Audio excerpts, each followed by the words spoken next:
Vamos lá. Turma, está gravando. Então, só para relembrar vocês, a partir de hoje, eu vou, depois que eu terminar de fazer essa vista de prova, eu vou fazer, vai começar a matéria do segundo trimestre. A Aline disse Vamos continuar nessa vista de prova para sempre, professor. que essa semana a apostila de vocês deve chegar. Então, vocês vão lá pegar para a gente poder dar continuidade. O que foi, Leandro? Vai complicar para mim, O quê? por causa que eu tô aqui em Pinheiral. É verdade. Bom, Vou pra minha mãe vamos buscar lá. para mim.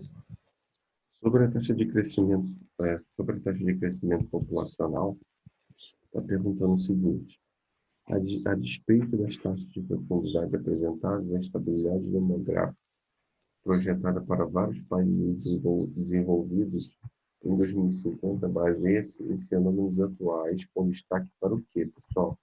Então, aqui, eu quero que vocês prestem atenção, está mostrando o índice de reposição, ou seja, o número de pessoas, e a perspectiva de redução em 2050. Então, aqui a quantidade e Vou passar treino, professor. como que isso vem diminuindo. Então, está perguntando, baseado nesses fenômenos atuais, o que nós podemos destacar nisso daqui? A única coisa que vocês poderiam colocar é a relação de deslocamento populacional. Por quê? Porque os países, ó, em relação à questão econômica, como vocês podem ver aqui, ó, vocês podem ver que, peraí, estou citando o pessoal, vocês podem ver que todos esses países aqui são países de alto nível de desenvolvimento. Professor, Oi. O Pedro pediu para você entrar. Pediu para quê? Deixar ele entrar. Já deixei, ué. Professor, vocês estão me escutando? Não estamos escutando, João Otávio. Estou escutando você, não. Então, turma, nessa questão, a única que vocês poderiam ter marcado era essa.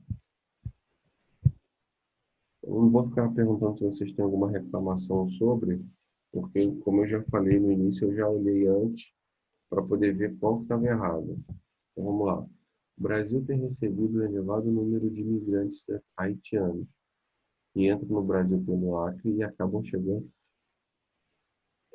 Desculpa, e acabam chegando na cidade de São Paulo. Sobre esse fluxo de imigrantes, é correto afirmar o quê?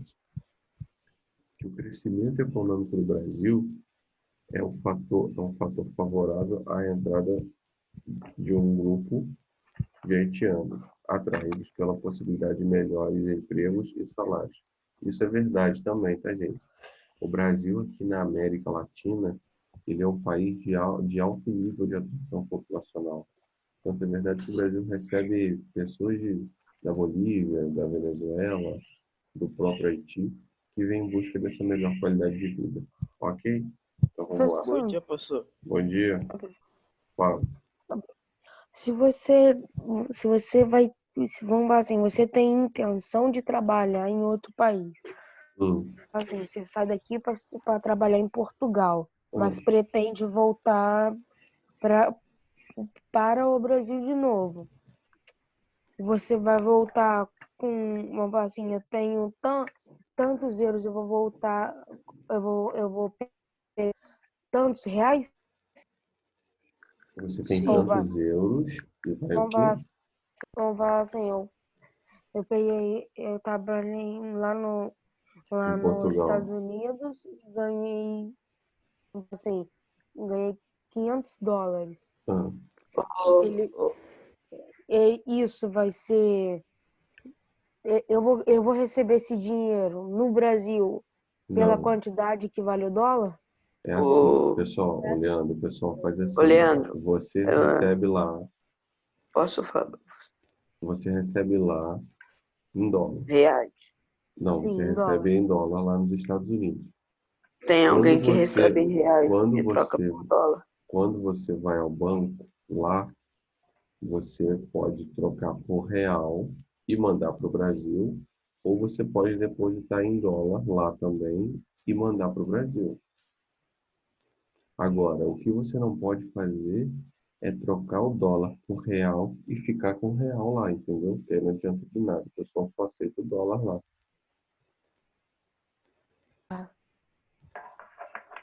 Nossa, que triste. entendeu? Ô, professor, mas em Portugal é isso também? Portugal, qualquer lugar é assim, só que lá é euro, Portugal é euro. É, Você tá, Portugal é Euro, você tá, euro é mais caro que o dólar. você bem recebe, mais. a É 6 pessoa, vezes, a pessoa 6 sempre, reais. a pessoa Sete sempre, por- sempre recebe, pessoal, na moeda local. Por exemplo, se ele está na Inglaterra, ele vai receber agora, enquanto a Inglaterra não sai totalmente da União Europeia, recebe em euro. Se ele está lá no Japão, ele recebe na moeda japonesa, que é o Yen. Se ele É, está se ele tá no Canadá, É ele o recebe ien. em dólar canadense. Entendeu? Vamos lá. hum. A Ô, seguir, professor, oi. eu tenho um amigo que ele vai para Portugal esse ano, final do ano, quando acabar esse negócio de corona. Eu acho Porque, difícil. porque o pai dele tá trabalhando lá em Portugal, no time lá, usada. Usada? Usada. Ah, Eu lembro do usada. Vamos lá. Já joguei bola contra usada. já? Já. O gráfico a seguir mostra a evolução da expectativa de vida dos brasileiros no país e por região durante 3 décadas. A tabela a seguir mostra a taxa de mortalidade infantil no país e por região no ano de 2009. Então, turma, nesse gráfico pequenininho, está mostrando para vocês aqui, ó, anos de idade no Brasil nas regiões. Então, cada corzinha dessa é uma região. Essa foi a que eu anulei, tá, gente? Ouviram? Aham. Por que que Uhum. foi? Eu entendi, ela não está errada, não. Mas eu entendi que ficou de difícil entendimento para vocês que o vermelho é a região Nordeste, o azul é o Norte, o amarelo é Centro-Oeste, e assim sucessivamente. Só que aqui ficou muito pequenininho. E por ficar pequeno, eu fiquei com medo de vocês não entenderem. Então vamos lá. Analisando esses dados, a resposta correta é a última,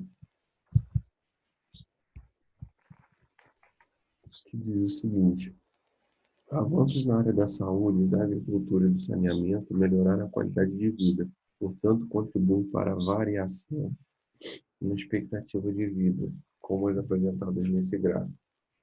Tanto é verdade, Professor, tanto é verdade, pessoal, que todas elas aumentaram. Até a região norte, aqui, ó, que é a azul, teve aumento na expectativa de vida. Vocês podem ver que o índice de mortalidade, todos diminuíram e a redução foi bem grande, tá bom?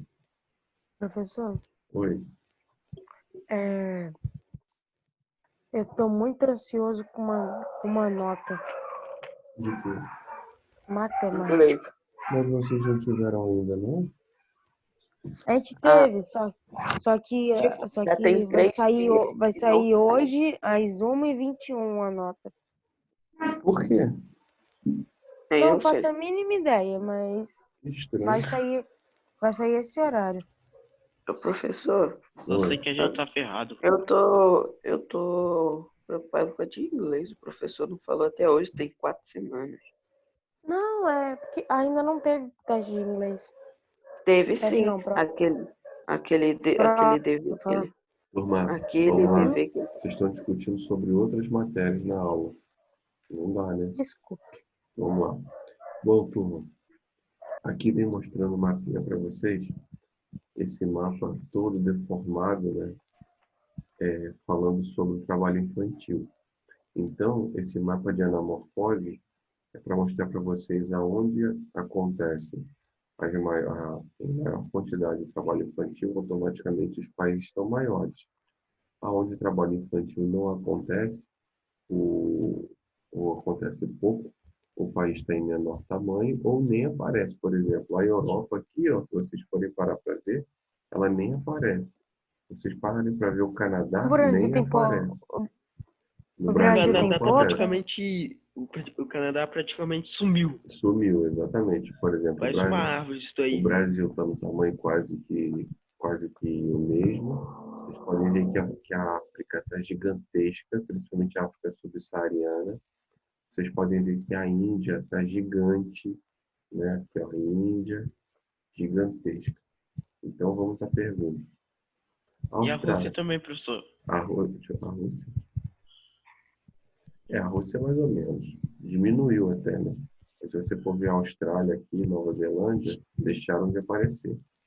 Então, o trabalho infantil, segundo a OIT, sofreu Poxa, redução, professor. mas ainda é grande o número de crianças trabalhadoras no mundo. O texto e a apresentação cartográfica indica que as duas regiões em que o trabalho infantil é ainda intenso apresentam em comum o quê? Então, a África subsaariana e a Índia, aqui Pobreza? a parte da América, Superpopulação? a parte da Ásia Central, o que eles apresentam em comum? Aqui, ó, Superpopulação. maior, maior percentual da população economicamente ativa em atividade do setor primário. Por que do setor primário, pessoal? Porque é É onde, extração, né? exatamente. E outra coisa, é onde não tem fiscalização, é onde a fiscalização é mais fraca. Então, as crianças trabalham no campo mesmo. Tanto é verdade que eu posso afirmar para vocês sobre isso lá no turno. Lá no turno, turma, os meus alunos, da idade de vocês, eles trabalham todos os dias. Eles tiram leite, eles roçam pasto, porque as famílias precisam. Então, vamos lá.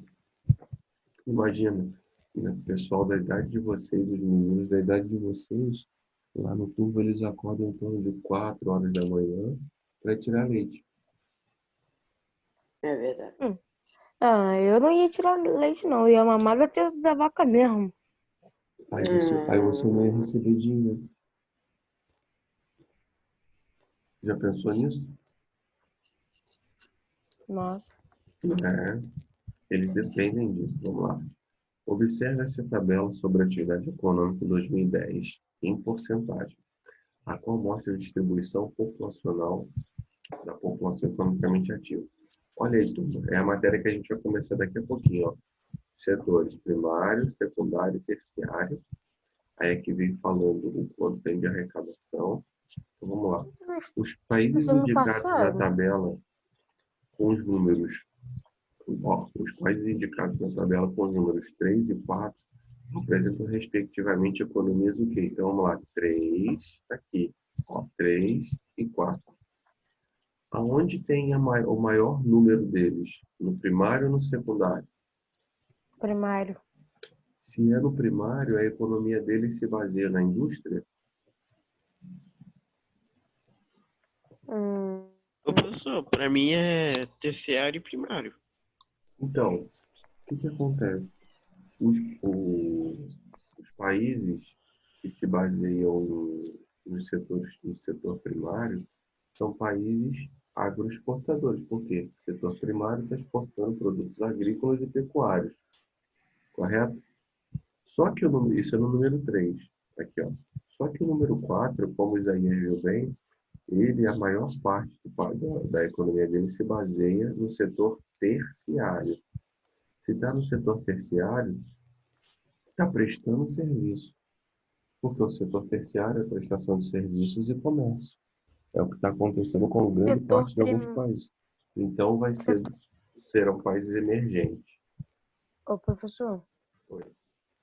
Setor primário é extração, segundo é transformação e terceiro é industrialização? Não, o terceiro é comércio e prestação de serviço.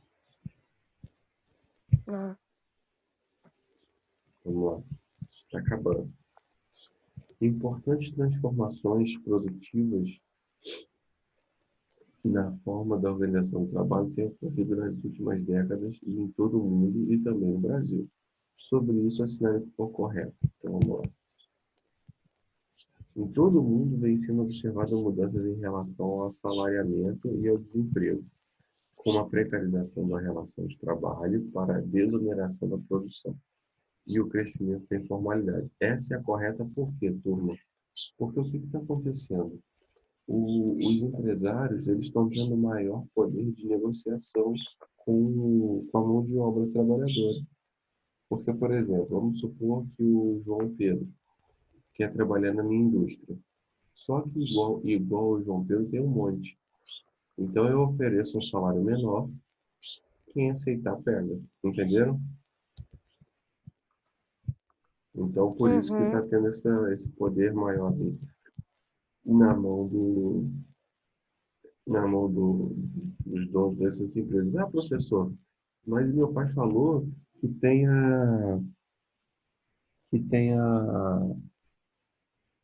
como é que fala? Tem a lei trabalhista. Eu sei que tem as leis trabalhistas, mas aí o que acontece? Ou o João Pedro, tá me ouvindo, João Pedro? Sim, tô. Ah, tá. Ou o João Pedro aceita a minha imposição e trabalha, por exemplo, sem a carteira assinada, ou ele não trabalha. Tem essa situação também. Entenderam? Normalmente tudo depende da carteira, né, professor? É porque o que acontece, Leandro? Legalmente falando, esse exemplo que eu dei não pode acontecer. Por exemplo, eu pagar ao João Pedro um salário menor do que o piso permite. Piso é como se fosse o valor mais baixo que eu poderia pagar para qualquer um de vocês para trabalhar na minha empresa. Só que o que acontece? Eu, eu posso contratar o João Pedro para trabalhar e não assinar a carteira dele. Aí eu pago o valor que a gente combinou, entendeu? Então você tem essa opção de assinar a carteira ou não? Não é que eu tenho essa opção. Eu como empregador, eu tenho a obrigação de assinar a carteira. Mas eu sei que se eu assinar a carteira, eu não vou ter como pagar aquilo que eu combinei com o João Pedro. Entendeu? Né? E assinar a carteira tem que pagar o salário mínimo, né? Pelo menos. É, exatamente. Bom, turma, vamos lá? Uhum. Pula essa daqui, que eu não sei nem por que eu coloquei. Essa era aquela, mais uma das que eu anulei. Entrou sem querer. Olha o Rafael aí. Então, professor, colocando matéria de outras matérias. Não, na verdade, na hora que eu fui selecionar as questões, às vezes eu cliquei sem querer. Vamos lá. Sobre o texto que vocês leram, está pedindo para vocês assinalarem a alternativa que melhor define o conceito destacado no texto. Nesse caso, está falando sobre a modernização do campo, pessoal. A implantação de novas técnicas produtivas e científicas na produção agropecuária. Bom dia, Rafael. Opa, bom dia, professor. Eita, primeira aula que o Rafinha aparece. Eu sei por causa daquela carinha. Ele tem uma carinha no desenho. Vamos lá. Sobre o índice de desenvolvimento humano, mais um mapa de anamorfose. Está mostrando aí o índice de desenvolvimento humano na distribuição pelo planeta. Quanto mais próximo dessa cor, que eu não sei explicar para vocês aqui, ó, eu acho que é uma tipo um rosa muito forte, maior é a qualidade de vida do lugar. Vocês podem perceber que Estados Unidos e Canadá estão com essa cor, a parte europeia, o Japão, a Austrália, a Nova Zelândia, o Uruguai, a Argentina e o Chile. Tem os maiores IDHs nesse mapa aqui em 2011. Ô, professor, onde que é ali embaixo? Aqui É, debaixo do Brasil, isso. é Uruguai, Argentina e Chile. Chile, Só. Uruguai, Argentina e Chile? Isso. Do jeito que está aqui. Então, vamos lá. Sobre o mapa, pessoal, o que o mapa mostra para a gente? Então, nesse caso, o mapa está mostrando, ó, que grande parte dos países localizados na zona intertropical do globo apresenta uma média ou baixa IDH. Como que eu sei isso? Vou botar aqui para vocês. Epa, fechou. Como que eu sei isso? Isso é interpretação, tá, gente? Vocês podem Pô, perceber. tá ali, não.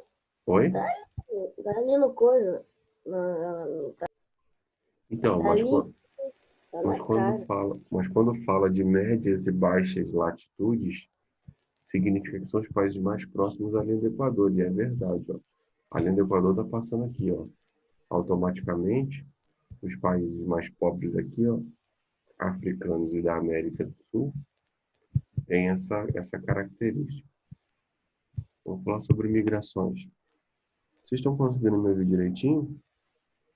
Mas, homem, eu tô escutando sua voz um pouco abafada. Não sei se é só a minha. Tá abafada? Mas eu estou no mesmo lugar de sempre. Será que meu fone quebrou? Não, talvez o meu fone. Eu não sei. Se vocês não estiverem escutando bem, é só me falar, tá, gente? Que eu tenho que comprar outro. Eu tô escutando bem. Olha só, tá abafado agora? Não. E agora? Pra mim não tava abafado, não. Não? Então, Eu vamos acho lá. que é o meu fone mesmo. Então, vamos lá. Aí, Leandro, naqueles sons que você coloca, eu vou falando para você aqui, olha, eu acho que, como é que é? Estou sentindo uma treta aí, porque eu acho que é o seu fone que tá quebrado. Vamos lá. O quê? Tem um desses áudios que você coloca que o garoto fala assim, ó, estou sentindo uma treta. Estou sentindo uma treta. É, então, o seu fone que quebrou. Vamos lá. Um dos principais traços da dinâmica demográfica mundial é a migração internacional, que recria conflitos espaciais de diferentes ordens. Esse tipo de migração é explicado por quê? Como que acontece isso, pessoal? Pessoas saem de seus países de origem, vão para países mais desenvolvidos em busca de melhor qualidade de vida, né? Então, baseado nisso, o único que poderia explicar esse fluxo é o seguinte, ó, é o aumento global do desemprego, então as pessoas vão em busca de emprego onde tem, e a miséria nas nações de baixo índice de desenvolvimento humano possui. Então, por exemplo, lá na Zâmbia, a população sai da Zâmbia e procura países ali onde eles podem trabalhar em melhores condições. Para sair vamos falar assim, normalmente para sair de lugares mais pobres de avião, eles têm que pagar um preço maior? Sim, na verdade, Leandro, quem está na pobreza mesmo, que está com dificuldade, não vai de avião, não. Eles vão de barco, vai de bote, vai nadando. Teve um garoto que eu não acreditei quando eu vi.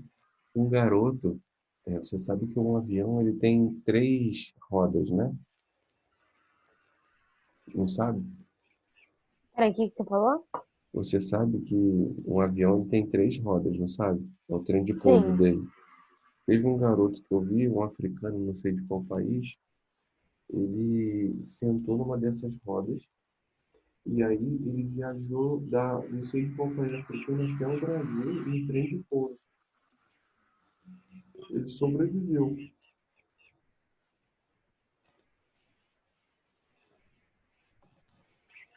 Você tá maluco. Os especialistas falaram que não entenderam como que ele sobreviveu, porque o que que acontece? Quando o cara está no trem de pouso, mesmo aquela roda ela recolhendo aqui, o garoto não tá livre das intempéries das áreas mais altas. Quando você está dentro do avião, você se protege. Agora, quando você está ali no trem de pouso, você sente frio, você sente tudo. Só que o garoto desmaiou. Por ele ter desmaiado, ele não respirou muito. Então, ele conseguiu sobreviver mesmo com pouco oxigênio. Ou nenhum, né? Ninguém consegue Mas, explicar, foi um milagre. Vamos lá que está acabando o tempo. O fenômeno urbano mais visível em decorrência das migrações pendulares acontecem aonde? Nas cidades de dormitório, pessoal. Por quê? O que acontece? Você sai da sua cidade, vai trabalhar na outra cidade e depois volta para a sua cidade novamente. Aqui, em Vassouras, onde eu estou, acontece muito isso num lugarzinho próximo chamado Juparanã. As pessoas moram lá em Juparanã, que é um distrito de Valença, vêm trabalhar em Vassouras e voltam para Juparanã ao final do dia. Tá certo? Então, as cidades de dormitório são exemplos de migrações pendulares. Tá acabando. Fenômeno pendular, penúltimo. As regiões metropolitanas das cidades têm forte integração econômica e estão integradas por migrações pendulares, que é um movimento que, turma, acabei de falar, né? É um movimento diário de trabalhadores desde o local de moradia e trabalho. Essa daqui, quem errou, Estranho, professor. pode se matar. Professor, Oi. professor, você está passando questão do nono ano pra gente, é? Não, é porque na antiga ordem das matérias ficava no nono ano. Ah, tá vendo, gente, como é que o professor passa matéria antiga pra gente? Não é antiga, é que antigamente era trabalhado no nono ano. Bom, vamos lá para acabar. Ano de elaboração 2009, quando eu tinha 1 ano, professor. O que acontece? Esse texto vocês leram, e nesse texto está falando sobre movimentos migratórios dentro do Brasil, onde a região sudeste recebe a maior parte dessa população. Aí eu pergunto para vocês, por que a população sudeste recebe a maior parte dos migrantes brasileiros, turma? Fala aí, Não Rafael. faço a mim. Eu sei. Porque lá tem uma qualidade de vida. Além disso, Ela fala, tem João muito Pedro. emprego. Então, o que vocês falaram é o que todo mundo acha que não mora aqui. Então, quem mora lá no Nordeste e passa dificuldade, acha que o Sudeste tem isso daí que vocês estão falando. Quem mora no Norte acha a mesma coisa. Quem mora no Centro-Oeste acha a mesma coisa. Então, no Sul também. Então, por eles acharem que o Sudeste tem a melhor qualidade de vida, tem mais emprego, uma chance de crescimento maior, está perguntando o seguinte, com base no texto, pretende-se que, olha a resposta, que o processo de migração para o Sudeste contribui com o fenômeno do inchaço urbano. Por que contribui com o fenômeno do inchaço urbano? Se já está cheio e as pessoas ainda vêm, significa que vai crescer ainda mais. Ok? Tudo bem? Sim. Bom, turma, eu vou fechar aqui e aí vai acabar o tempo. Eu vou gerar uma nova sala para nós começarmos já a matéria do segundo bimestre. Bimestre não, do segundo trimestre.